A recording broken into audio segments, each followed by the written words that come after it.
Good morning, children. Last class we have learnt about 8 characteristics of living beings. Living beings respond to stimuli. Alva living beings respond to stimuli. ಪ್ರಚೋದನೆಗೆ ತಕ್ಕ ಪ್ರತಿಕ್ರಿಯೆಯಿಂದ ನಾನು explain ಮಾಡಿದೆ ಅಲ್ವಾ last class ಅಲ್ಲಿ. So ಅದನ್ನ 8 characteristics ವರೆಗೂ ನಾನು explain ಮಾಡಿದೆ. So today I am going to explain about 9 characteristics living beings have life span. Okay, ಕನ್ನಡದಲ್ಲಿ ಏನಂತ ಹೇಳ್ತೀವಿ, ಜೀವಿಗಳು ಜೀವಿತಾವಧಿಯನ್ನು ಹೊಂದಿವೆ. ಓಕೆ, ಅಂಡ್ ನನ್ನ ಯೂಟ್ಯೂಬ್ ಚಾನೆಲ್ಗೆ ಯಾರೆಲ್ಲ ಸಬ್ಸ್ಕ್ರೈಬ್ ಆಗಿಲ್ಲ ದಯವಿಟ್ಟು ಸಬ್ಸ್ಕ್ರೈಬ್ ಆಗಿ ಅಂಡ್ ಇದನ್ನ ಆದಷ್ಟು ಇಂಥ ವಿಡಿಯೋಸ್ ನ ಮಕ್ಕಳಿಗೆ ಶೇರ್ ಮಾಡಿ ಅಂತ ಹೇಳ್ತೀನಿ. ಅಂಡ್ ವಿಡಿಯೋಸ್ ಎಲ್ಲ ನಾನು ಪ್ಲೇ ಲಿಸ್ಟ್ ಅಲ್ಲಿ ಸಪರೇಟ್ ಆಗಿ ಸಿಲೆಬಸ್ ವೈಸ್ ನಾನು ಸಪರೇಟ್ ಆಗಿ ಪ್ಲೇ ಲಿಸ್ಟ್ ಅಲ್ಲಿ upload ಮಾಡಿದೀನಿ. So you go and watch in playlist. Okay, so today I am going to explain about living beings have lifespan, that is in Kannada we call it as ಜೀವಿಗಳು ಜೀವಿತಾವಧಿಯನ್ನು ಹೊಂದಿವೆ ಅಲ್ವಾ. 8 characteristics ವರೆಗೂ ನೀವೀಗ 8 characteristics of living beings ಅಂತ ತಿಳ್ಕೊಂಡ್ರಿ ಅಲ್ವಾ. ಉಸಿರಾಡ್ತವೆ, move ಆಗುತ್ತೆ, so grow ಆಗುತ್ತೆ, ಇದೆಲ್ಲ living beings characteristics. Okay, so just look at your textbook. Living beings have lifespan. Organisms take birth, become adults, reproduce, become old and die at last. ಏನಂತ ಹೇಳಿದರೆ organisms ಅಂದ್ರೆ ಏನು? ಜೀವಿಗಳು, ಯಾವ ಜೀವಿಗಳಾದ್ರೂ ಆಗಿರ್ಬೋದು, ಜೀವ ಇರೋ ವಸ್ತು. ಓಕೆನಾ? ಜೀವಿಗಳು ಏನು? ಜೀವಿಗಳು ಟೇಕ್ ಬರ್ತ್ ಅಂತ ಹೇಳಿದರೆ ಜೀವಿಗಳು ಏನ್ ಮಾಡ್ತವೆ? ಹುಟ್ಟುತ್ತವೆ ಅಲ್ವಾ. ಜೀವಿಗಳು ಹುಟ್ಟುತ್ತವೆ, ಹುಟ್ಟಾದ್ಮೇಲೆ ಏನು? ಬಿಕಮ್ ಅಡಲ್ಟ್ ಅಂದ್ರೆ ಪ್ರೌಢ ಜೀವಿಗಳಾಗಿ ಬೆಳಿತವೆ. ದೆನ್ ಇಟ್ ರೀಪ್ರೊಡ್ಯೂಸ್, ಸಂತಾನೋತ್ಪತ್ತಿ. ಅದೇ ಜೀವಿಗಳು ಹುಟ್ಟಿ ಬೆಳೆದು ಪ್ರೌಢ ಜೀವಿಗಳಾಗಿ ಬೆಳೆದು ಏನ್ ಮಾಡ್ತೇವೆ? ರೀಪ್ರೊಡ್ಯೂಸ್, ಸಂತಾನೋತ್ಪತ್ತಿ ಮಾಡಿ ಆಮೇಲೆ ಆಫ್ಟರ್ ಪ್ರೋಸೆಸ್ ಇಟ್ ಬಿಕಮ್ ಏನಾಗ್ತವೆ? It become old. They become old ಅಂದ್ರೆ ಮುಪ್ಪಾಗುತ್ತೆ. Okay, and die at last. So ಇದು ನಾವು ಪ್ರೋಸೆಸ್ ನ ನೋಡ್ತಾ ಇದೀವಲ್ವಾ. ಈಗ ನಮ್ ತಾತ ಅಜ್ಜಿ ಎಲ್ಲಾದು ನೋಡ್ಬೋದು. ಒಂದು ಪ್ಲಾಂಟ್ ಆಗಿರ್ಬೋದು, ಒಂದು ಅನಿಮಲ್ ಆಗಿರ್ಬೋದು, all the organism. You just take example, ಎಲ್ಲಾ ಆರ್ಗ್ಯಾನಿಸಮ್ಸ್, ಎಲ್ಲಾ ಜೀವಿಗಳು, if you are going to observe means what ಏನ್ ಅಬ್ಸರ್ವ್ ಮಾಡ್ತೀರಾ? ಎಲ್ಲಾ ಜೀವಿಗಳು ಹುಟ್ಟಾದ್ಮೇಲೆ ಒಂದು ಪ್ರೌಢಾವಸ್ಥೆಯಾಗಿ ಬೆಳೆದಾದ್ಮೇಲೆ ಏನು ನೆಕ್ಸ್ಟ್ ಪ್ರೋಸೆಸ್? ರಿಪ್ರೊಡಕ್ಷನ್, ಸಂತಾನೋತ್ಪತ್ತಿ ಮಾಡಿ. ಎಲ್ಲಾ ಜೀವಿಗಳು ರಿಪ್ರೊಡಕ್ಷನ್, ಸಂತಾನೋತ್ಪತ್ತಿ ಮಾಡಿ, ಸಂತಾನೋತ್ಪತ್ತಿ ಆದ್ಮೇಲೆ ವಯಸ್ಸಾಗುತ್ತೆ, ಏಜ್ ಆಗುತ್ತೆ ಅಲ್ವಾ, ಮುಪ್ಪಾಗುತ್ತೆ. ಮುಪ್ಪಾದ್ಮೇಲೆ ಏನು? ನೆಕ್ಸ್ಟ್ ಸಾವು. ಇದೊಂದು ಸರ್ಕಲ್ ಅಲ್ವಾ, ಇದೊಂದು ಸರ್ಕಲ್ ಇದೆ, ಒಂಥರ ಲೈಫ್ ಸೈಕಲ್ ತರ ಅಲ್ವಾ. ಸೊ ಇದು ದ ಪೀರಿಯಡ್, ಈ ಪೀರಿಯಡ್ ಇದೆಯಲ್ಲ, ಈ period between birth and death. ಓಕೆನಾ? ಒಂದು ಜೀವಿಯ ಜನನ ಮತ್ತು ಮರಣಗಳ ನಡುವಿನ ಅವಧಿಗೆ ಏನಂತ ಹೇಳ್ತೀವಿ? ಲೈಫ್ ಸ್ಪ್ಯಾನ್ ಅಂತ ಹೇಳ್ತೀವಿ. ಲೈಫ್ ಸ್ಪ್ಯಾನ್ ಅಂದ್ರೆ ಏನು? ದ ಪೀರಿಯಡ್, ಇದೊಂದು ಅವಧಿ ಅಲ್ವಾ. ಹುಟ್ಟು ಮತ್ತು ಸಾವಿನ ನಡುವೆ ಒಂದು ಸಮಯ ಇರುತ್ತಲ್ವಾ, ಒಂದು ಪೀರಿಯಡ್ ಇರುತ್ತಲ್ಲ, that is we called as life span. Okay, ಜೀವಿತಾವಧಿ ಅಂತ ಹೇಳ್ತೀವಿ. ಈಗ ನಮ್ಮ ತಾತ ಅಜ್ಜಿ ಎಲ್ಲ ಎಷ್ಟು ವರ್ಷ, ಒಂದು 80 ವರ್ಷದವರೆಗೂ, 80, 85, 90 ವರ್ಷದವರೆಗೂ ಬದುಕ್ತಾ ಇದ್ರು. ಆಲ್ಮೋಸ್ಟ್ 100 ವರ್ಷದವರೆಗೂ ಬದುಕಿದ್ದಾರೆ ಅಲ್ವಾ. ಲೈಫ್ ಸ್ಟೈಲ್ ಆಗಿತ್ತು. ಸೊ ಈ ಅವಧಿ ಇರುತ್ತಲ್ಲ, ಒಂದ್ ವರ್ಷದಿಂದ ಹುಟ್ಟಿದಿಂದ ಒಂದ್ ಸಾಯೋವರೆಗೂ, ಒಂದು 100 ವರ್ಷ, ಒಂದು 90 ವರ್ಷ ಅಂತ ಹೇಳಿದ್ರೆ, ಆ 90 ವರ್ಷದ ಒಳಗಡೆ ಒಂದು ಅವಧಿ ಇದೆಯಲ್ಲ, ಈ ಪ್ರೋಸೆಸ್ ಇದೆಯಲ್ಲ, ಹುಟ್ಟು ಮತ್ತೆ ದೊಡ್ಡವರಾಗೋದು, ಮತ್ತೆ ಸಂತಾನೋತ್ಪತ್ತಿ, ಮತ್ತೆ ಏಜ್ ಆಗೋದು, ಮತ್ತೆ ಸಾಯೋದು, ಈ ಅವಧಿನ ಏನಂತ ಹೇಳ್ತೀವಿ ನಾವು? ಲೈಫ್ ಸ್ಪ್ಯಾನ್ ಅಂತ ಹೇಳ್ತೀವಿ. ಅಂದ್ರೆ ಜೀವಿತಾವಧಿ ಅಂತ ಹೇಳ್ತೀವಿ. ಏನಂತ? What's the definition? This is 1 marks question. they may ask what is life span. ಜೀವಿತಾವಧಿ ಅಂದ್ರೆ ಏನು ಅಂತ. ಏನಂತ ಹೇಳ್ತೀರಾ? The period between birth and death of an organism. Organism ಅಂದ್ರೆ ಜೀವಿಗಳು. ಓಕೆನಾ? ದ ಪೀರಿಯಡ್ ಅಂದ್ರೆ ಅದು ಅವಧಿ ಅಂತ ಹೇಳ್ತೀವಿ. ಬಿಟ್ವೀನ್ ಬರ್ತ್, ಹುಟ್ಟು ಮತ್ತು ಸಾವಿನ ನಡುವಿನ ಅವಧಿ ಇರುತ್ತಲ್ಲ ಜೀವಿಗಳನ್ನ, that is we called as life span, ಜೀವಿತಾವಧಿ ಅಂತ ಹೇಳ್ತಾರೆ. ಅರ್ಥ ಆಯ್ತು ಅನ್ಕೊಂತೀನಿ ಡೆಫಿನೇಷನ್. ಓಕೆ, ಈಗ the average life span of some animals are given below. Okay, ಒಂದು ಸರಾಸರಿ ಒಂದು ಲೈಫ್ ಸ್ಪ್ಯಾನ್ ಎಷ್ಟಿರ್ಬಹುದು? ಎಕ್ಸಾಕ್ಟ್ ಇಷ್ಟೇ ಅಂತ ನಾವು ಹೇಳಕ್ಕಾಗಲ್ಲ, ವೇರಿಯೇಷನ್ ಇರುತ್ತೆ ಅಲ್ವಾ. ಈಗ ನಮ್ ತಾತ ಅಜ್ಜಿ ಎಲ್ಲ 90 ವರ್ಷ, 100 ವರ್ಷ, 85 ಹೀಗೆಲ್ಲ ಬದುಕಿದ್ರು. ಬಟ್ ಬರ್ತಾ ಸ್ವಲ್ಪ ನಮ್ ಲೈಫ್ ಸ್ಟೈಲ್, ತಿನ್ನೋದು ಎಲ್ಲ ತುಂಬಾ ಫುಡ್ ಅಲ್ಲೆಲ್ಲ ವೇರಿಯೇಷನ್ ಆಗಿ ಏನಾಯ್ತು, ಈಗ 80 ವರ್ಷ ಬದುಕ್ತಿದ್ದಾರೆ, 70 ವರ್ಷ. ಈಗಂತೂ ನಾವು ತಿನ್ನೋ ಆ ಗೋಬಿ, ಪಿಜ್ಜಾ, ಬರ್ಗರ್ ಎಲ್ಲ ಡೈಲಿ ಎಷ್ಟು ತಿಂತಿದ್ರ ಅಲ್ವಾ ಮಕ್ಳೇ. This is not really good for health. ಅದು ನಮ್ಗೆ ಏನು ಆರೋಗ್ಯ ನಿಜವಾಗ್ಲೂ ನಮ್ಮ ಆರೋಗ್ಯನ ಹಾಳು ಮಾಡುತ್ತೆ. ಏನು ಈ ಚಿಕ್ಕ ಮಕ್ಕಳಿಗೆಲ್ಲ ಹಾರ್ಟ್ ಅಟ್ಯಾಕ್ ಬರ್ತಿದೆ. ಏನಕ್ಕೆ? ತುಂಬಾ ಆಯಿಲ್ ಫುಡ್ ತಿಂತೀರಾ, ತುಂಬಾ ಫ್ರೈಡ್ ಫುಡ್ ತಿಂತಿದ್ದೀರಾ, ಎಲ್ಲಾವುದು ಆಲ್ಮೋಸ್ಟ್ ಹೊರಗಡೆ ಫುಡ್ ನ ಇಷ್ಟಪಡ್ತೀರಾ. ದಯವಿಟ್ಟು ಹೊರಗಡೆ ಫುಡ್ ನ ಜಾಸ್ತಿ ತಿನ್ಬೇಡಿ. ಮನೇಲಿ ಮಾಡಿರೋ ಫುಡ್ನೇ, ಅಮ್ಮ ಅಪ್ಪ ಮಾಡಿರೋ ಫುಡ್ನೇ ತಿನ್ನಿ. ಓಕೆನಾ? That is good for health. ನಿಮ್ಮಮ್ಮ ಏನ್ ಮಾಡ್ತಾರೆ ಅದೇ ತುಂಬಾ ಒಳ್ಳೆ ಆಹಾರ. ಅದ್ರ ಬಿಟ್ಟು ಯಾವಾಗ್ಲೂ ಏನು ಹೊರಗಡೆನೆ ಜಾಸ್ತಿ ಪಾನಿಪುರಿ, ಗೋಬಿ, ನೂಡಲ್ಸ್, ಮತ್ತೆ ಆ ಚಿಕನ್ ಕಬಾಬ್ ಎಲ್ಲ ಜಾಸ್ತಿ ಔಟ್ಸೈಡ್ ಇಷ್ಟಪಡ್ತೀರಾ. ದಯವಿಟ್ಟು ಅದನ್ನ ಇಷ್ಟಪಡ್ಬೇಡಿ. ನಮ್ ಲೈಫ್ ಸ್ಪ್ಯಾನ್ ಏನಾಗ್ತಾ ಇದೆ ಹೇಳಿ, ಈಗ ಡಿಕ್ರೀಸ್ ಆಗ್ತಾ ಇದೆ. ಅಂಡ್ ಈಗ ನಮ್ ಜನರೇಷನ್ ಅಲ್ಲಿ ಜಾಸ್ತಿ ಈಗ ನೋಡ್ತಾ ಇದ್ದೀರಾ, ಎಲ್ಲರಿಗೂ ಹಾರ್ಟ್ ಅಟ್ಯಾಕ್ ಜಾಸ್ತಿ ಆಗ್ತಿದೆ. ಯಾಕೆ? ಜಾಸ್ತಿ ಕೊಲೆಸ್ಟ್ರಾಲ್ ಜಾಸ್ತಿ ಆಗ್ತಿದೆ ಅಲ್ವಾ? ಸೊ ಅದನ್ನ ಹಾರ್ಟ್ ಅಂತ ಒಂದು ಲೆಸನ್ ಇದೆ, ಅದನ್ನ ಎಕ್ಸ್ಪ್ಲೈನ್ ಮಾಡ್ಬೇಕಾದ್ರೆ ಹೇಗೆ ಹಾರ್ಟ್ ಅಟ್ಯಾಕ್ ಆಗುತ್ತೆ, ಬ್ಲಡ್ ಹೇಗೆ ಸರ್ಕ್ಯುಲೇಟ್ ಆಗಲ್ಲ, ಹಾರ್ಟ್ ಪಂಪ್ ಮಾಡುತ್ತೆ ಅಲ್ವಾ ಬ್ಲಡ್ ನ. ಸೊ ಅದೇನ್ ರೀಸನ್ ಅಂತ ನಾನು ಅದನ್ನ ಹೇಗೆ ಹಾರ್ಟ್ ಅಟ್ಯಾಕ್ ಆಗುತ್ತೆ ಅಂತ ಫುಲ್ ಕಂಪ್ಲೀಟ್ ಪ್ರೋಸೆಸ್ ಲೆಸನ್ ಮಾಡ್ಬೇಕಾದ್ರೆ ನಾನು ಎಕ್ಸ್ಪ್ಲೈನ್ ಮಾಡ್ತೀನಿ. ಸೊ ಹೊರಗಡೆ ಫುಡ್ ಆದಷ್ಟು ಅವಾಯ್ಡ್ ಮಾಡಿ, ಮನೇಲಿರೋದನ್ನೇ ಫುಡ್ ನ ತಿನ್ನಿ. ಅಂಡ್ ಮನೇಲಿರೋದು ಅಷ್ಟೇ, ಜಾಸ್ತಿ ಆಯಿಲ್ ಫುಡ್ ನ ತಿನ್ನೋಕ್ ಹೋಗ್ಬೇಡಿ. ಆಯಿಲ್ ಫುಡ್ ನಿಜವಾಗ್ಲೂ ಒಳ್ಳೇದಲ್ಲ. ಓಕೆನಾ? ಓಕೆ, ಈಗ animals, the average life span of some animals are given below. Okay, ನಿಮ್ ಟೆಕ್ಸ್ಟ್ ಬುಕ್ ಅಲ್ಲಿ ಒಂದು ಕೆಲವು ಅನಿಮಲ್ಸ್ ನ ಕೊಟ್ಟಿದ್ದಾರೆ, ಎಷ್ಟಿರ್ಬೋದು ಅಂದಾಜು ಅಂತ. ಓಕೆ, ಸೊ ಟರ್ಟಲ್ ಅಂದ್ರೆ ಏನಂತ ಹೇಳ್ತೀವಿ? ಆಮೆ ಅಂತ ಹೇಳ್ತೀವಿ ಕನ್ನಡದಲ್ಲಿ. ಅದ್ರ ಎಷ್ಟು ಆವರೇಜ್ ಲೈಫ್ ಸ್ಪ್ಯಾನ್, ಇಷ್ಟು ಬದುಕಬಹುದು ಅಂತ ಆವರೇಜ್ ಸರಾಸರಿಗೆ ಕೇಳಿದರೆ ಎಷ್ಟು? 150 ವರ್ಷ, 150 years. ಓಕೆ, ಓಕೆನಾ? And next elephant 70 years. Elephant ಸುಮಾರು 70 ವರ್ಷ ಬದುಕಬಹುದು. ಅಂಡ್ ಕೌ ಹಸು 20 ವರ್ಷ ಬದುಕಬಹುದು. ಅಂಡ್ ಈಗಲ್ ಹದ್ದು ಅಂತ ಹೇಳ್ತೀವಿ, ಅದು ಸುಮಾರು 20 ವರ್ಷ ಬದುಕಬಹುದು. ಅಂಡ್ ಮ್ಯಾನ್ ಎಷ್ಟು ವರ್ಷ? 70 ರಿಂದ 80 ವರ್ಷ ಅಂತ ಸುಮ್ಮನೆ ಒಂದು ಅಂದಾಜ್ ಮೇಲೆ ಹೇಳಿದ್ದಾರೆ ಅಷ್ಟೇ. 90 ವರ್ಷನಾದ್ರೂ ಬದುಕಬಹುದು, 100 ವರ್ಷದ ಮೇಲೂ ಬದುಕಿದ್ದಾರೆ. ಕೆಲವ್ರು ಇದಾರೆ, ನಾವು ಕೇಳಿದೀವಿ, ನೀವು ಕೇಳಿರ್ತೀರ ಅಲ್ವಾ, ನಮ್ಮ ಅಜ್ಜಿ ಎಲ್ಲ ಬದುಕಿದೆ ಅಂತ ಹೇಳ್ತೀರಾ. ಬಟ್ ಈಗ ಲೈಫ್ ಸ್ಪ್ಯಾನ್ ಇಷ್ಟೇ. ಸೊ ನಾವೆಲ್ಲರೂ ನಮ್ಮ ಆರೋಗ್ಯದ ಕಡೆ ಗಮನವನ್ನ ಹರಿಸಬೇಕು. ಓಕೆನಾ? And next, based on the life span plants are classified into annuals, biannuals and perennials. Okay, ಈ ಲೈಫ್ ಸ್ಪ್ಯಾನ್ ಆಧಾರದ ಮೇಲೆ, ಈ ಜೀವಿತಾವಧಿ ಅಂತ ಏನ್ ಹೇಳ್ತೀವಿ, ಇದರ ಆಧಾರದ ಮೇಲೆ ಏನು ಪ್ಲಾಂಟ್ಸ್ ಆರ್ ಕ್ಲಾಸಿಫೈಡ್, ಈ ಪ್ಲಾಂಟ್ ಸಸ್ಯಗಳನ್ನ 3 ಭಾಗಗಳಾಗಿ ವಿಂಗಡಿಸಲಾಗಿದೆ. They are divided into 3 categories. Okay, ಯಾವುದು? Based on the life span plants are classified into annuals, biannuals and perennials. Okay, ಯಾವ್ದೇಳಿ? First one annuals, then second one biennials, third one perennials. ಓಕೆನಾ? ಆನ್ಯುಯಲ್ಸ್ ಅಂದ್ರೆ ಏನಂತ ಹೇಳ್ತೀವಿ? ಏಕವಾರ್ಷಿಕ ಸಸ್ಯಗಳು. ಬಯಾನ್ಯುಯಲ್ಸ್ ಅಂದ್ರೆ ದ್ವೈವಾರ್ಷಿಕ ಸಸ್ಯಗಳು. ಪೆರಿನಿಯಲ್ಸ್ ಅಂದ್ರೆ ಬಹುವಾರ್ಷಿಕ ಸಸ್ಯಗಳು ಅಂತ ಹೇಳ್ತೀವಿ. ಈಗ 1 by 1 ಸ್ಟಡಿ ಮಾಡ್ಕೊಂತ ಹೋಗೋಣ. ವಾಟ್ ಇಸ್ ಆನ್ಯುಯಲ್ಸ್ ಅಂದ್ರೆ ಏನು, ವಾಟ್ ಇಸ್ ಬಯಾನ್ಯುಯಲ್ಸ್ ಅಂದ್ರೆ ಎಕ್ಸಾಂಪಲ್, ವಾಟ್ ಇಸ್ ಪೆರಿನಿಯಲ್ಸ್ ಅಂದ್ರೆ ಏನು ಎಕ್ಸಾಂಪಲ್ ಸಮೇತ I am going to explain. Okay, so annuals, what is the definition of annuals? Annuals ಅಂದ್ರೆ first let us study what is annual. Annual ಅಂದ್ರೆ ಏನು? ನಮ್ ವರ್ಡ್ ಅಲ್ಲೇ ಹೇಳ್ತಾ ಇದೆ, ಆನ್ಯುಯಲ್ ಏಕವಾರ್ಷಿಕ ಸಸ್ಯಗಳು ಅಂತ. Plants which bear flower, produce fruits and die in a year or a season. ಏನಂತ ಹೇಳ್ತೀವಿ?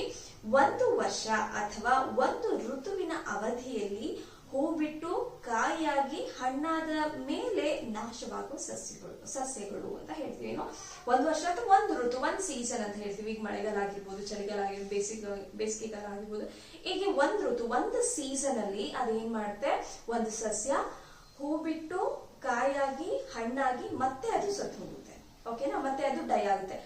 ಈಗ ಒಂದ್ ಸೀಸನ್ ಅಲ್ಲಿ ಅದು ಇಷ್ಟು ಪ್ರೋಸೆಸ್ ಕಂಪ್ಲೀಟ್ ಮಾಡಿದ್ರೆ ಅದನ್ನ ಏಕವಾರ್ಷಿಕ ಸಸ್ಯಗಳು. ಒಂದು ವರ್ಷದ ಒಳಗಡೆ ಒಂದ್ ಸೀಸನ್ ಅಲ್ಲಿ ಅದು ಹೀಗಾಗುತ್ತೆ. ಓಕೆನಾ? ಹೂ ಬಿಟ್ಟು ಏನಾಗುತ್ತೆ? ಹೂ ಬಿಟ್ಟು ಕಾಯಾಗಿ ಹಣ್ಣಾಗಿ ಮತ್ತೆ ಅದು ಸತ್ತು ಹೋಗುತ್ತೆ. ಇದು ಒಂದು ಸೀಸನ್ ಅಲ್ಲಿ, ಒಂದು ವರ್ಷದಲ್ಲಿ ಆಗೋದು. ಒಂದು ಸೀಸನ್ ಅಲ್ಲಿ ಅಥವಾ ಒಂದು ವರ್ಷದಲ್ಲಿ ಆದ್ರೂ ಆಯ್ತು. ಇದನ್ನ ನಾವು ಏಕವಾರ್ಷಿಕ ಸಸ್ಯಗಳು ಅಥವಾ ಆನ್ಯುಯಲ್ಸ್ ಅಂತ ಹೇಳ್ತೀವಿ. ಯಾವ ಎಕ್ಸಾಂಪಲ್? ಜೋಳ. ಇದು ಒಂದ್ ಸೀಸನ್ ಅಲ್ಲಿ ಅಥವಾ ಒಂದು ವರ್ಷದಲ್ಲಿ ಒಂದ್ಸಲ ಒಂದ್ ಸೀಸನ್ ಅಲ್ಲಿ ಬೆಳೆಯೋದು. ಓಕೆನಾ? ಅಂಡ್ ವೀಟ್ ನು ಅಷ್ಟೇ ಏಕವಾರ್ಷಿಕ ಸಸ್ಯಗಳು. ಒಂದ್ ಸೀಸನ್ ಅಲ್ಲಿ ಅಥವಾ ಒಂದು ವರ್ಷದಲ್ಲಿ. Plants which bear flower, produce fruits and die in a year or a season. ಒಂದು ವರ್ಷದೊಳಗಡೆ ಒಂದ್ಸಲ ಅಥವಾ ಒಂದ್ ಸೀಸನ್ ಅಲ್ಲಿ ಒಂದ್ಸಲ ಮಾತ್ರ ಈ ಪ್ರೋಸೆಸ್ ಆಗುತ್ತೆ. ಓಕೆನಾ? ಕನ್ಫ್ಯೂಸ್ ಮಾಡ್ಕೋಬೇಡಿ. ವರ್ಷಕ್ಕೆ ಒಂದ್ಸಲ ಅಥವಾ ಒಂದ್ ಸೀಸನ್ ಅಲ್ಲಿ ಒಂದ್ಸಲ. ಓಕೆನಾ.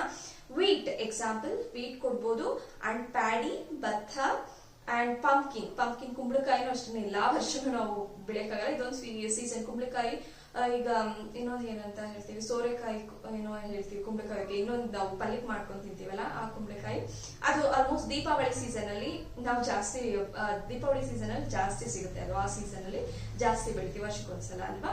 ಆ ಎಲ್ಲಾ ಟೈಮಲ್ಲೂ ನಾವು ಬೆಳೆಯಕ್ಕಾಗಲ್ಲ, ಏಕವಾರ್ಷಿಕ ಸಸ್ಯಗಳು. ಓಕೆನಾ. ಸೊ ನಾವು ಜಾಸ್ತಿ ದೀಪಾವಳಿ ಟೈಮಲ್ಲಿ ಮಾಡ್ಬಿಟ್ಟಿದ್ರೆ ಅದನ್ನ ನೆನಪಾಯ್ತಾ ಇಲ್ಲ. ಪಂಪ್ಕಿನ್ ಅಂಡ್ ವೆಜಿಟೇಬಲ್ಸ್, ತರಕಾರಿಗಳು ಆಲ್ಮೋಸ್ಟ್ ಒಂದೊಂದು ಸೀಸನ್ ಅಲ್ಲಿ, ಒಂದ್ ಸೀಸನ್ ಅಲ್ಲಿ ಸ್ಟಾರ್ಟ್ ಆಗ್ಬಿಟ್ಟು ಆ ಸೀಸನ್ ಅಲ್ಲಿ ಎಂಡ್ ಆಗ್ಬಿಡುತ್ತೆ, ಮತ್ತೆ ಇನ್ನೊಂದು ಸೀಸನ್ ಅಲ್ಲಿ ಸ್ಟಾರ್ಟ್ ಆಗುತ್ತೆ, ಆ ರೀತಿ ಒಂದ್ ಸೀಸನ್ ಒಳಗಡೆ. ಅಂಡ್ ಕಾಟನ್, ಹತ್ತಿನೂ ಕೂಡ. Okay. Jowar, wheat, paddy, pumpkin, vegetables, cotton, these are the example we can give for annuals ಅಥವಾ ಏನಂತ ಏಕವಾರ್ಷಿಕ ಸಸ್ಯಗಳು ಅಂತ ಹೇಳ್ತೀವಿ. ನೆಕ್ಸ್ಟ್ ಬೈಆನ್ಯುಯಲ್ಸ್ ಅಂದ್ರೆ ದ್ವೈವಾರ್ಷಿಕ ಸಸ್ಯಗಳು. ಓಕೆನಾ. ಈಗ ಅಂದ್ರೆ ಏನು, plants which live up to 2 years. Okay. ಈ ಸಸ್ಯಗಳು ಎಲ್ಲಿವರೆಗೂ ಜೀವಿತಾವಧಿ ಇರುತ್ತೆ, ಅಪ್ ಟು 2 years, 2 ವರ್ಷದವರೆಗೆ, ಅಥವಾ 2 season, 2 ಸೀಸನ್ ವರೆಗೆ ಕೂಡ ಜೀವಂತವಾಗುತ್ತೆ, 2 ಸೀಸನ್ ವರೆಗೂ ಜೀವಂತವಾಗಿರುತ್ತೆ. Produce flower, fruit and seeds and die. Okay. 2 ವರ್ಷಕ್ಕೆ ಒಂದ್ಸಲ ಅಥವಾ 2 ಸೀಸನ್ ಒಳಗಡೆ. ಓಕೆನಾ. 2 ಸೀಸನ್, ದ್ವೈ ಅಂದ್ರೆ 2. ಓಕೆನಾ. ಪ್ಲಾಂಟ್ಸ್ ವಿಚ್ ಲೀವ್, 2 ವರ್ಷದವರೆಗೂ ಅದು ಕೂಡ ಜೀವಿಸುತ್ತೆ ಅಂತ. ಓಕೆನಾ. 2 ವರ್ಷದವರೆಗೂ ಕೂಡ ಜೀವಿಸುತ್ತೆ, ಅಥವಾ 2 ಸೀಸನ್ ಅಂದ್ರೆ ಈಗ ಚಳಿಗಾಲ, ಮಳೆಗಾಲ, ಬೇಸಿಗೆಗಾಲ, ಆ ರೀತಿಯಲ್ಲಿ 2 ಸೀಸನ್ ವರೆಗೂ ಕೂಡ ಜೀವಿಸಿ ಅದ್ರೊಳಗಡೆ ಹೂ ಬಿಟ್ಟು ಕಾಯಾಗಿ ಹಣ್ಣಾಗಿ ಮತ್ತೆ ಸತ್ತು ಹೋಗುತ್ತೆ. ಸೊ ಈ ಪ್ರೋಸೆಸ್ ನ ಏನಂತ ಹೇಳ್ತೀವಿ, ಬೈಆನ್ಯುಯಲ್ಸ್, ದ್ವೈವಾರ್ಷಿಕ.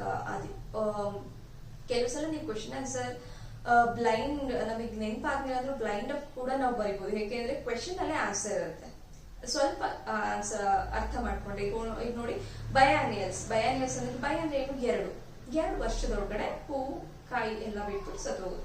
ಸೊ ಈಸಿ ಆಗಿದೆ ಅಲ್ವಾ. ಸೊ ಅದಕ್ಕೆ ಮೀನಿಂಗ್ ನ ಸರಿಯಾಗಿ ಅರ್ಥ ಮಾಡ್ಕೊಳ್ಳಿ ಮಕ್ಕಳೇ, ಈಸಿ ಆಗುತ್ತೇನಾ. ಸೊ 2 ವರ್ಷ ಅಥವಾ 2 ಋತುಗಳವರೆಗೆ ಜೀವಿಸಿ ಹೂ, ಹಣ್ಣು, ಬೀಜಗಳನ್ನ ಉತ್ಪತ್ತಿ ಮಾಡಿ ನಾಶವಾಗುವ ಸಸ್ಯಗಳನ್ನ ದ್ವೈವಾರ್ಷಿಕ ಸಸ್ಯಗಳು ಅಂತ ಹೇಳ್ತೀವಿ. Examples, carrot. ಕನ್ನಡದಲ್ಲಿ ಏನಂತ ಹೇಳ್ತೀವಿ ಕ್ಯಾರೆಟ್ಗೆ? ಇದು ಒಂದು ಕ್ವೆಶನ್ ನಿಮ್ಗೆ ಹೋಮ್ವರ್ಕ್ ಅಂತ ತಿಳ್ಕೊಳ್ಳಿ. ಕನ್ನಡದಲ್ಲಿ ಕ್ಯಾರೆಟ್ಗೆ ಏನಂತ ಹೇಳ್ತೀವಿ? ಓಕೆನಾ, ಕಮೆಂಟ್ ಮಾಡಿ. ಜಿಂಜರ್ಗೆ ಶುಂಠಿ, ಎಲ್ರಿಗೂ ಗೊತ್ತು. ಅಂಡ್ ಕ್ಯಾಬೇಜ್, ಎಲೆಕೋಸು. ಕ್ಯಾಬೇಜ್, ಜಿಂಜರ್, ಮತ್ತೆ ಶುಗರ್ ಕೇನ್ ಅಂದ್ರೆ ಕಬ್ಬು, ಬೀಟ್ರೂಟ್. ಸೊ ಇದೆಲ್ಲ ಏನು, ಬೈಆನ್ಯುಯಲ್ಸ್ ಅಂತ ಹೇಳ್ತೀವಿ. ದ್ವೈವಾರ್ಷಿಕಗಳು. ಇದಕ್ಕೆ ನಾವು ಎಕ್ಸಾಂಪಲ್ಸ್ ನ ಕೊಡ್ಬೋದು. ಓಕೆನಾ. So this about biannuals. And next last one, perennials. Okay. Perennials ಅಂದ್ರೆ ಬಹುವಾರ್ಷಿಕ ಸಸ್ಯಗಳು. Okay. What is perennial? Perennials ಅಂದ್ರೆ ಏನು? Plants which live for many years. Okay. ಈ ಪ್ಲಾಂಟ್ಸ್, ಈ ಸಸ್ಯಗಳು ತುಂಬಾ ವರ್ಷಗಳ ಕಾಲ ಬದುಕುತ್ತವೆ. ಓಕೆನಾ. ಏನ್ ಹೇಳಿ? Plants which live many years, ಸಸ್ಯಗಳು ಯಾವ ತುಂಬಾ ವರ್ಷಗಳ ಕಾಲ ಬದುಕುತ್ತವೆ. And keep producing flower, fruit and seeds. ಇದೇನ್ ಮಾಡುತ್ತೆ? ಫ್ಲವರ್ ನ ಬಿಟ್ಟು ಮತ್ತೆ ಫ್ರೂಟ್ ನ ಬಿಟ್ಟು ಮತ್ತೆ ಸೀಡ್ಸ್ ನ ಉತ್ಪತ್ತಿ ಮಾಡ್ತವೆ. ಓಕೆ. ಫ್ರೂಟ್ ಕೊಡ್ತವೆ ಮತ್ತೆ ಸೀಡ್ಸ್ ನ ಉತ್ಪತ್ತಿ ಮಾಡ್ತವೆ. ಆ ಫ್ರೂಟ್ ಒಳಗಡೆ ಸೀಡ್ ಇದ್ದೇ ಇರುತ್ತೆ ಅಲ್ವಾ, for example mango. Okay. So ಈ ಪ್ರೋಸೆಸ್ ನ ತುಂಬಾ ವರ್ಷಗಳ ಕಾಲ ಬದುಕ್ತವೆ. ಸೊ ಇದನ್ನ ನಾವು ಬಹುವಾರ್ಷಿಕ ಸಸ್ಯಗಳು ಅಂತ ಹೇಳ್ತೀವಿ. ಓಕೆನಾ. ಹಲವಾರು ವರ್ಷಗಳವರೆಗೆ ಬದುಕಿ ಹೂ, ಹಣ್ಣು, ಬೀಜಗಳನ್ನು ಉತ್ಪತ್ತಿ ಮಾಡುವ ಸಸ್ಯಗಳನ್ನ ನಾವು ಬಹುವಾರ್ಷಿಕ ಸಸ್ಯಗಳು ಅಂತ ಹೇಳ್ತೀವಿ. 1 marks question. What are perennials ಅಥವಾ ವಾಟ್ ಇಸ್ ಪೆರಿನಿಯಲ್ಸ್ ಅಂತ ಕೇಳಿದ್ರೆ ಏನಂತ ಹೇಳ್ತೀವಿ? Plants which live for many years and keep producing flower, fruits and seeds. This is we called as perennials. ಕನ್ನಡದಲ್ಲಿ ಹಲವಾರು ವರ್ಷಗಳವರೆಗೆ ಬದುಕಿ ಹೂ, ಹಣ್ಣು, ಬೀಜಗಳನ್ನು ಉತ್ಪತ್ತಿ ಮಾಡುವ ಸಸ್ಯಗಳನ್ನ ಏನಂತ ಹೇಳ್ತೀವಿ? ಬಹುವಾರ್ಷಿಕ ಸಸ್ಯಗಳು. V called as perennials. Okay. So can you give some examples ಕೊಡ್ತೀರಾ ಇದಕ್ಕೆ? Yes, we can give mango. Mango ತುಂಬಾ ವರ್ಷಗಳ ಹೊರಗೆ ಇರುತ್ತೆ. And you heard I think ನಿಮ್ಮ ಪೇರೆಂಟ್ಸ್ ಹೇಳ್ತಾರೆ ಏನು ನಮ್ಮ ತಾತನ ಕಾಲದ್ದು ನಮ್ಮ ಅಪ್ಪನ ಕಾಲದ್ದು ಇದು ಏನು ಮ್ಯಾಂಗೋ ಅಂದ್ರೆ ನಮ್ಮಪ್ಪ ಬದುಕಿರ್ಬೇಕಾದ್ರೆ ಅವರು ಎಷ್ಟು ಏಜ್ ಇರ್ಬೇಕಾದ್ರೆ ಹಾಕಿದ್ದು ನೋಡು ನಮ್ಮ ಜನರೇಷನ್ಗೂ ಇದೆ ಅಲ್ವಾ. ನೀವು ಮಾವಿನ ಮರ ತೆಂಗಿನ ಮರ ನೋಡಿ ಅದು ಈ ಜನರೇಷನ್ ಆಗಿರಲ್ಲ. ಕೆಲವು ಸಲ ನಮ್ ತಾತ ಅಜ್ಜಿ ಮುತ್ತಜ್ಜಿ ಎಲ್ಲ ಹಾಕಿರ್ತಾರೆ, ಅದನ್ನ ಚೆನ್ನಾಗಿ ಪೋಷಣೆ ಮಾಡ್ಕೊಂಡ್ ಬಂದಿರ್ತಾರೆ, ಇನ್ನು ಚೆನ್ನಾಗಿರುತ್ತೆ ಅಲ್ವಾ. 70 ವರ್ಷ 80 ವರ್ಷದವರೆಗೂ ಇರುತ್ತೆ. ಈಗ ನಾವಂತೂ ಈಗ ತೆಂಗಿನ ಮರ ಈಗ ಒಂದು 40 years ಈಗ ತೆಂಗಿನ ಮರ ನಾವು ಹಾಕಿದ್ರೆ ಆ ತೆಂಗಿನ ಮರ ಇನ್ನೂ 79 ವರ್ಷ ಇರುತ್ತೆ. ನಮ್ಮ ಮಕ್ಕಳು ಕೂಡ ಅದನ್ನ ನೋಡ್ಬೋದು ಅಲ್ವಾ. Mango V can give example. And lemon ನಿಂಬೆ ಹಣ್ಣು ಕೂಡ ತುಂಬಾ ವರ್ಷಗಳ ಕಾಲ ಬದುಕುತ್ತೆ. ಓಕೆನಾ. ಅಂಡ್ ಕೊಕೊನಟ್ ಟ್ರೀ ತೆಂಗು ಅಲ್ವಾ, ತೆಂಗಿನ ಮರ ತುಂಬಾ ವರ್ಷಗಳ ಕಾಲ ಇರುತ್ತೆ. ಅಂಡ್ ನೀನ್ ಬೇವಿನ ಮರ ನೀವು ಆಲ್ಮೋಸ್ಟ್ ಹಳ್ಳಿಗಳಲ್ಲಿ ಕಂಪಲ್ಸರಿ ನೋಡ್ತೀರಾ ಬೇವಿನ ಮರ. ಎಷ್ಟು ವರ್ಷ ಆಗಿರುತ್ತೆ ಅಲ್ವಾ ಬೇವಿನ ಮರ. ಮತ್ತು ನಾವು ತುಂಬಾ ವರ್ಷದಿಂದ ನೋಡಿರ್ತೀವಿ, ಅದು ಯಾವಾಗ ಹಾಕಿರ್ತಾರೆ ಅಂತಾನೆ ಗೊತ್ತಿಲ್ಲ, ಅದ್ರ ಕಾಂಡ ಎಲ್ಲ ತುಂಬಾ ದಪ್ಪ ಇರುತ್ತೆ. So we can give best example this one. And Jack fruit ಹಲಸು ಅಲ್ವಾ, ಹಲಸು ಎಷ್ಟು ಚೆನ್ನಾಗಿದೆ, ಹಲಸು ಎಲ್ಲ ತಿಂತೀವಿ ಅಲ್ವಾ. ಅದು ತುಂಬಾ ವರ್ಷದಿಂದ ನೀವು ಹೊರಗಳಲ್ಲಿ ನೋಡಿರ್ತಾರೆ, ನಮ್ ತಾತ ಹಾಕಿದಂತೆ ಹಲಸಿನ ಮರ, ನಮ್ಮ ಅಜ್ಜಿ ಹಾಕಿದಂತೆ ಹಲಸಿನ ಮರ ಅಂದ್ರೆ ಎಲ್ಲ ನೋಡ್ತಿರೋದು ತುಂಬಾ ವರ್ಷಗಳ ಕಾಲ ಇರುತ್ತೆ. ಅವೆಲ್ಲ ಹೂವು ಬಿಡುತ್ತೆ, ಬೀಜೋತ್ಪತ್ತಿ ಮಾಡುತ್ತೆ. ಸೊ ಇದರ ಬಹುವಾರ್ಷಿಕ ಸಸ್ಯಗಳು ಅಂತ ಹೇಳ್ಬೋದು. ಓಕೆನಾ. ಅಂಡ್ ಅರೆಕಾನಟ್ ಅಂದ್ರೆ ಅಡಕೆ ಮರ ಅಲ್ವಾ, ತುಂಬಾ ವರ್ಷಗಳ ಕಾಲ ಇರುತ್ತೆ. ಒಂದ್ಸಲ ಅದ್ರ ಒಂದು 5 ವರ್ಷ ಚೆನ್ನಾಗಿ ಇವುಗಳನ್ನೆಲ್ಲ ನೋಡ್ಕೊಂಡ್ರೆ ಆಮೇಲೆ ಫಲ ಕೊಡ್ತಾ ಬರುತ್ತೆ. ನಮ್ಗೆ ಎಷ್ಟು ಬೇಕೋ ಅಷ್ಟೊಂದು ಕೊಡ್ತಾವೆ, ನಾವು ಸ್ವಲ್ಪ ಕೇರ್ ಮಾಡ್ಬೇಕಲ್ವಾ. ಸೊ ತುಂಬಾ ವರ್ಷ, ಬಹುವಾರ್ಷಿಕ ಅಂದ ತಕ್ಷಣ ನಿಮ್ ತಲೆಗೆ ಬಂದ್ಬಿಡ್ಬೇಕದು ಮೆನಿ ಇಯರ್ಸ್, ತುಂಬಾ ವರ್ಷಗಳ ಕಾಲ ಬದುಕಿರುವಂತಹ ಸಸ್ಯಗಳನ್ನ ನಾವು ಬಹುವಾರ್ಷಿಕ ಸಸ್ಯಗಳು. 1 marks ಡೆಫಿನೇಷನ್ ಕೇಳಿದ್ರೆ ಪಟ್ಟನೆ ಹೇಳ್ಬಿಡ್ಬೇಕು, ಯಾಕಂದ್ರೆ ಕ್ವೆಶನ್ ಅಲ್ಲೇ ಆನ್ಸರ್ ಇದೆ. ನೀವು ಸ್ವಲ್ಪ ಸೆಂಟೆನ್ಸ್ ಆಡ್ ಮಾಡಿದ್ರೆ ಮುಗ್ದೋಯ್ತು. ಇಟ್ಸ್ ವೆರಿ ಸಿಂಪಲ್ ಅಲ್ವಾ. ಬಹುವಾರ್ಷಿಕ ಸಸ್ಯಗಳಂದ್ರೆ ಏನು ಅಥವಾ ಪೆರಿನಿಯಲ್ಸ್ ಅಂದ್ರೆ ಏನು. So plants which live for many years and keep producing flower, fruit and seeds. Okay, ಹಲವಾರು ವರ್ಷಗಳವರೆಗೆ ಬದುಕಿ ಹೂ ಹಣ್ಣು ಬೀಜಗಳನ್ನು ಉತ್ಪತ್ತಿ ಮಾಡುವ ಸಸ್ಯಗಳನ್ನ ಬಹುವಾರ್ಷಿಕ ಸಸ್ಯಗಳು ಅಂತ ಹೇಳ್ತೀವಿ. Okay, today in this class we have learned about living beings have lifespan. Lifespan ಅಂದ್ರೆ ಜೀವಿತಾವಧಿ. ಜೀವಿಗಳು ಜೀವಿತಾವಧಿಯನ್ನು ಹೊಂದಿವೆ ಅಂದ್ರೆ ಆಯಸ್ಸು ತರ ಎಷ್ಟು ಆಯಸ್ಸಿದೆ ಅಂತ ಹೇಳೋದು. ಓಕೆನಾ. So what is the definition of lifespan and what are the types of this plants. Okay, plants lifespan is 2. plants ಅಲ್ಲಿ ಅದು ಜೀವಿತಾವಧಿ ಯಾವ ರೀತಿ ಇದೆ ಅಂತ today we have learned. Okay, so and next question, write the use of plants given below: annuals, biennials, perennials. ಸ್ವಲ್ಪ example ಕೊಟ್ಬಿಟ್ಟು ಏನಂತ ಹೇಳಿದ್ದಾರೆ, ಸ್ವಲ್ಪ ಯೂಸಸ್ ಬರೀರಿ ಅಂತ ಹೇಳಿದ್ದಾರೆ. So this I will tell you in tomorrow class. Okay, tomorrow class I am going to explain this. I hope you're all understanding my lesson. And ಯಾರೆಲ್ಲ ನನ್ನ ಯೂಟ್ಯೂಬ್ ಚಾನಲ್ಗೆ ಸಬ್ಸ್ಕ್ರೈಬ್ ಆಗಿಲ್ಲ ಸಬ್ಸ್ಕ್ರೈಬ್ ಆಗಿ. ಅಂಡ್ ಪ್ಲೇ ಲಿಸ್ಟ್ ಅಲ್ಲಿ watch ಮಾಡೋದನ್ನ ಮರಿಬೇಡಿ, because ಬೇರೆ ಬೇರೆ ವಿಡಿಯೋಸ್ ಎಲ್ಲ ಅಪ್ಲೋಡ್ ಮಾಡ್ತೀನಿ. That is not necessary for you all. I think that is a better way to watch in playlist. Okay, playlist ಅಲ್ಲಿ ಟೈಮ್ ವೇಸ್ಟ್ ಆಗಲ್ಲ.